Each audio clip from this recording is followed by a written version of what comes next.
Hello दोस्तों, तो स्वागत है आप सभी का आपके अपने यूट्यूब चैनल मैथ्स मैजिक में। रेलवे की पिछली क्लास में हमने मैथ्स के प्रीवियस ईयर क्वेश्चंस को सॉल्व किया था, जो कि रेलवे एनटीपीसी के एग्जाम में पूछे गए थे। तो आज फिर इस क्लास में हम उसी सेट में बचे हुए मैथ्स के क्वेश्चंस को सॉल्व करेंगे। तो आइए चलिए शुरू करते हैं।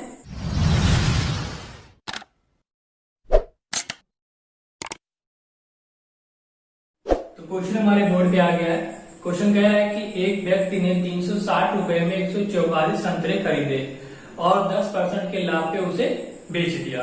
तो बताइए प्रति दर्जन उसने कितने रुपए में संतरों को बेचा। क्वेश्चन में हमसे पूछ रहा है कि प्रति दर्जन कितने रुपए में बेचा। तो पहले हम ये पता कर लें कि प्रति दर्जन यानी कि एक दर्जन कितने रुपए में उसने संतरों को खरीदा। ठीक है, तो जानते हैं कि एक दर्जन मतलब 12 वस्तुएं होती हैं या 12 वस्तुएं बराबर एक दर्जन। तो 144 संतरे हैं तो कितने दर्जन हो गए, मतलब कि 12 दर्जन हो गए। ठीक है, यानी कि 12 दर्जन संतरों का मूल्य कितना है, 360 रुपया। 12 दर्जन संतरों का मूल्य है 360 रुपया। क्योंकि हमसे क्वेश्चन में प्रति दर्जन पूछ रहा है, यानी कि एक दर्जन पे पूछ रहा है कि एक दर्जन कितने रुपए में बेचा। तो यहाँ पर भी हम निकालेंगे कि एक दर्जन कितने में पहले खरीदा। तो एक दर्जन संतरे का दाम कितना हो जाएगा, ये डिवाइड कर देगा इससे 360/12, तो निकल के आएगा 30 रुपया। यानी कि 30 रुपए में उसने एक दर्जन खरीदा। ठीक, इट मीन सीपी बराबर 100% की जो वैल्यू है हमारी कितना है, 30 रुपया। 100% क्यों, क्योंकि जो भी हम प्रॉफिट लॉस में सॉल्व करते हैं ये परसेंटेज का ही पार्ट होता है। इसमें हम सीपी को क्या मान लेते हैं, 100%। उसके बाद में कह रहा है एसपी कितने परसेंट के लाभ पे बेच रहा है, 10% के, यानी कि 110% की वैल्यू हमसे वो पूछ रहा है। तो कैसे सॉल्व करेंगे, ये आपस में मल्टीप्लाई कर देगा और ये डिवाइड, 30 मल्टीप्लाई 110 डिवाइड बाई 100, 0 से 0 कैंसिल आउट, ₹33।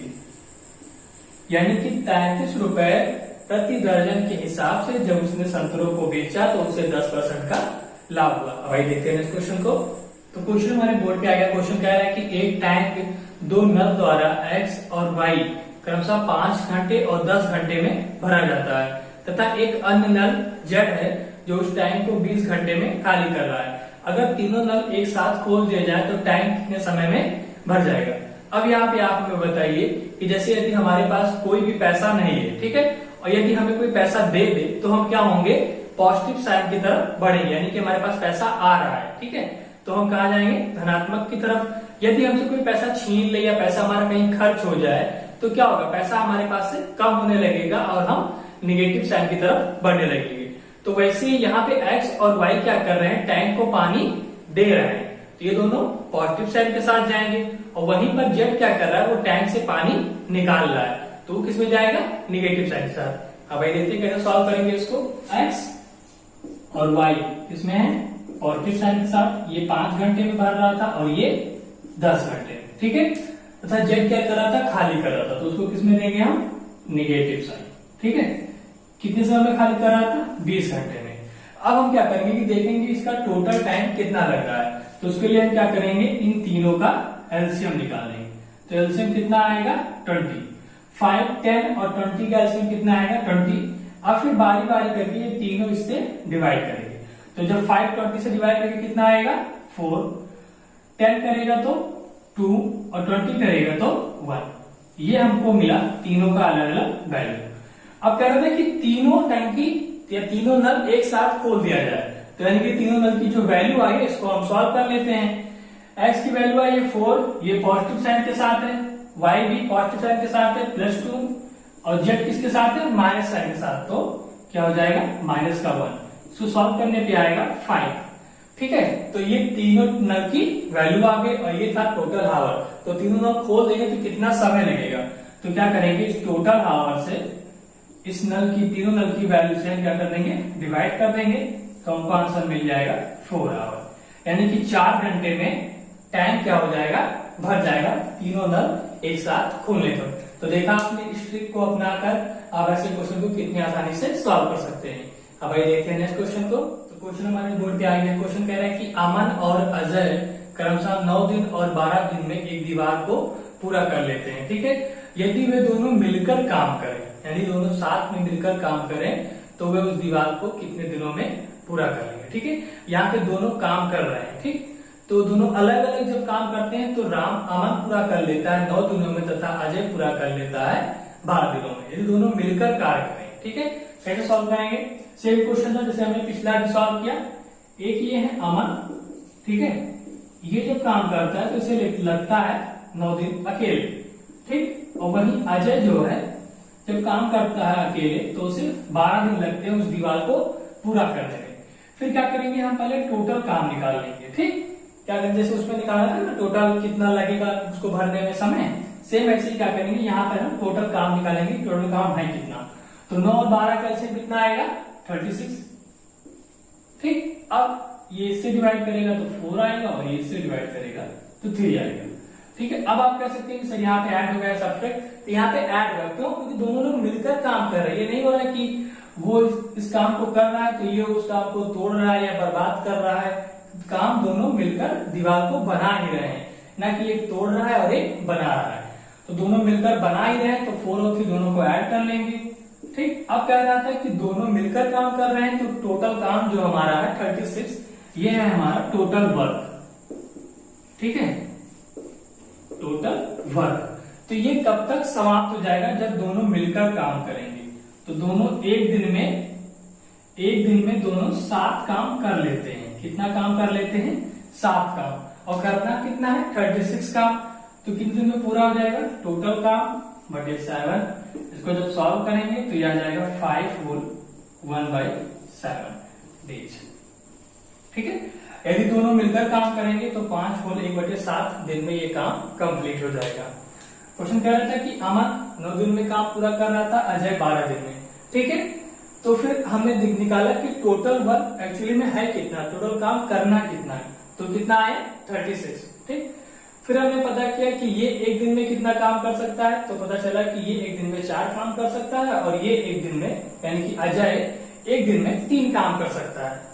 हमने देखा कि दोनों एक दिन में मिला के कितना काम कर सकते हैं, तो दोनों एक दिन में 7 काम कर सकते हैं। तो काम कितना करना था 36, तो हमने 36 काम को उनके एक दिन के काम से डिवाइड कर दिया। पता चल गया कि उन्होंने वो एक दिन में कि वो 36 वर्क को यानी 36 जो काम पूरा करना है वो कितने दिनों में कर लेंगे। तो देखा आपने इस ट्रिक से हम ऐसे क्वेश्चन कितनी आसानी से सॉल्व कर सकते हैं। अब आइए देखते हैं नेक्स्ट क्वेश्चन को। तो क्वेश्चन बोर्ड पे आ गया है, क्वेश्चन को पढ़ लेते हैं। क्वेश्चन कह रहा है कि एक कंपनी में 10 कर्मचारियों को प्रति कर्मचारी 36,200 रुपए मिलते हैं तथा 15 कर्मचारियों को प्रति कर्मचारी 33,550 रुपए वेतन मिलते हैं। तो प्रत्येक कर्मचारी का औसत वेतन कितना होगा। औसत का मतलब क्या हुआ, एवरेज, और औसत का फार्मूला क्या होता है, संख्याओं का योग बटे संख्या। तो क्या कह रहा था कि 10 संख्याओं का योग यानी कि सभी जो कर्मचारी हैं उनको कितना वेतन मिल रहा है उन सबका हम योग निकालेंगे।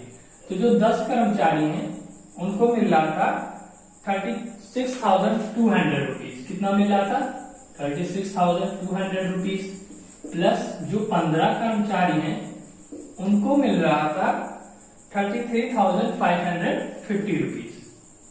ठीक, ये हो गया। और फिर अब कह रहे थे संख्या यानी कि कुल कितने कर्मचारी हैं। तो 10 कर्मचारी यहाँ पे और 15 कर्मचारी यहाँ पे, कितने हो गए 25 कर्मचारी। ये हम एवरेज निकाल रहे हैं औसत। इसको मल्टीप्लाई करेंगे तो कितना आ जाएगा 36,200, एक जीरो और बढ़ जाएगा।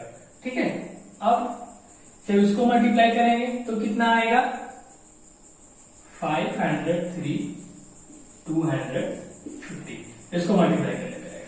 ठीक है, उसके बाद ये 25 हो गया। अब इन दोनों को ऐड करेंगे। ठीक है, तो कितना आ जाएगा 86,550 डिवाइड बाय 25। ठीक है, इसको तो सॉल्व कर लेंगे तो कितना आ जाएगा हमारा 34,610। इसको 5 से डिवाइड करेंगे तो इतना आ जाएगा, यानी कि प्रति कर्मचारी का जो औसत वेतन है वो कितना है 34,610 रुपीज। ठीक है, चलिए देखते हैं नेक्स्ट क्वेश्चन को। तो क्वेश्चन हमारे बोर्ड पे आ गया। क्वेश्चन एक बार पढ़ ले रहे हैं। क्वेश्चन कह रहा है कि राज ने अपने 4 विषयों में 67, 69, 78 तथा 88 अंक प्राप्त किए। उसे अपने 5वें विषय में कितने अंक प्राप्त करने चाहिए ताकि उसे औसत अंकों का 80 अंक हो जाए। यानी कि 4 विषयों का नंबर दिया हुआ है और कह रहा है कि बताइए कि 5वें विषय में वो कितना नंबर पा जाए जिससे उसका औसत अंकों का 80 हो जाए। अब ये देखिए कैसे सॉल्व करेंगे। हम क्या करेंगे, जो उसके चारों विषय के नंबर दिए हैं पहले उसको ऐड कर लेते हैं। ठीक है, तो क्या क्या दिए हुए हैं, 67 प्लस 69 प्लस 78 प्लस 88। ठीक है, ये उसकी चारों विषयों के नंबर दिए हुए हैं। फिर कह रहा है कि 5वें विषय में कितना नंबर पा जाए, तो 5वां विषय जो उसका है उसे x मान लेते हैं कि x नंबर जब वो पा जाएगा तो वो उसका औसत कितना हो जाएगा, 80। ठीक है, तो इन चारों को ऐड करेंगे तो यह आ जाएगा 302 प्लस x। ठीक है, अब हमें औसत निकालना था, तो औसत का फार्मूला क्या होता है, संख्याओं का योग बटे संख्या। अभी हमने पिछले क्वेश्चन में देखा संख्याओं का योग यानी कि जो पूरे विषय हैं, कितने विषय हैं, 5, और 5वें विषयों का योग कितना आया है, 302 प्लस x। ये हो गया 5वें विषयों का योग। ठीक है, नंबर ऑफ सब्जेक्ट यानी कि संख्या, यानी कितने विषय हैं, 5, तो 5 विषय। और औसत कितना हो जाए, औसत हमको दिया हुआ है, कितना दिया हुआ है, 80। ठीक है, अब क्या करेंगे, इसको हम कैसे गुणा कर देंगे, तो ये जब 1 से मल्टीप्लाई करेगा तो ये उतना ही आ जाएगा 302 प्लस x, और 80 को जब 5 से मल्टीप्लाई करेंगे तो आ जाएगा 400। ठीक है, अब 302 को हम क्या करेंगे, उधर भेज देंगे 400 के साइड, तो प्लस में जाएगा तो माइनस में हो जाएगा। तो 400 माइनस 302, तो x बराबर आ जाएगा 98। ठीक है, यानी कि 5वें विषय में अगर उससे 98 नंबर मिल जाए तो उसका औसत कितना बना रहेगा, 80 ही बना रहेगा। अब आइए देखते हैं इस क्वेश्चन को। तो क्वेश्चन हमारे बोर्ड पे आ गया है। यहाँ पे इस क्वेश्चन से रिलेटेड कुछ फार्मूले लिखे हुए हैं, अगर आपको ना आता हो तो प्लीज आप इन फार्मूलों को अच्छे से याद कर ले। फार्मूला क्या है कि एलसीएम गुणे एचसीएफ बराबर पहली संख्या बड़ी दूसरी संख्या, या एक और चीज का बन सकता है दो संख्याओं का गुणनफल बराबर एलसीएम गुणे एचसीएफ। अब हम अपने क्वेश्चन पे आते हैं। क्वेश्चन कह रहा है कि दो संख्याओं का गुणनफल 35,828 है तथा एचसीएफ 26 है, तो उसका एलसीएम ज्ञात कीजिए। देखिए कैसे सॉल्व करेंगे। दो संख्याओं का गुणनफल यानी कि ये वाला फार्मूला हमारा इस पे लगेगा। दो संख्याओं का गुणनफल कितना दिया हुआ है, 35, 8, 2, 8। ठीक है, उसके बाद फिर कह रहा है हमसे, कह रहा है कि एचसीएफ कितना है, 26, और एलसीएम निकालना है। तो एलसीएम निकालना है तो एलसीएम को हम x मान लेते हैं, और एचसीएफ कितना दिया हुआ है, 36।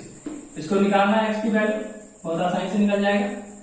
35828 डिवाइड बाय 26।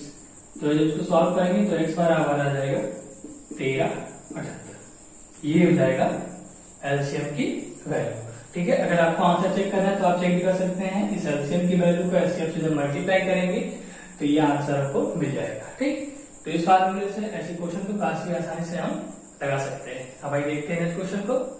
तो क्वेश्चन हमारे बोर्ड पे आ गया है। क्वेश्चन एक बार पढ़ ले। क्वेश्चन क्या कह रहा है, क्वेश्चन कह रहा है कि यदि a square minus B square divide by a plus B बराबर 25, तो a माइनस बी की वैल्यू बताइए। ठीक है, अब आइए देखते हैं इसको कैसे सॉल्व करेंगे।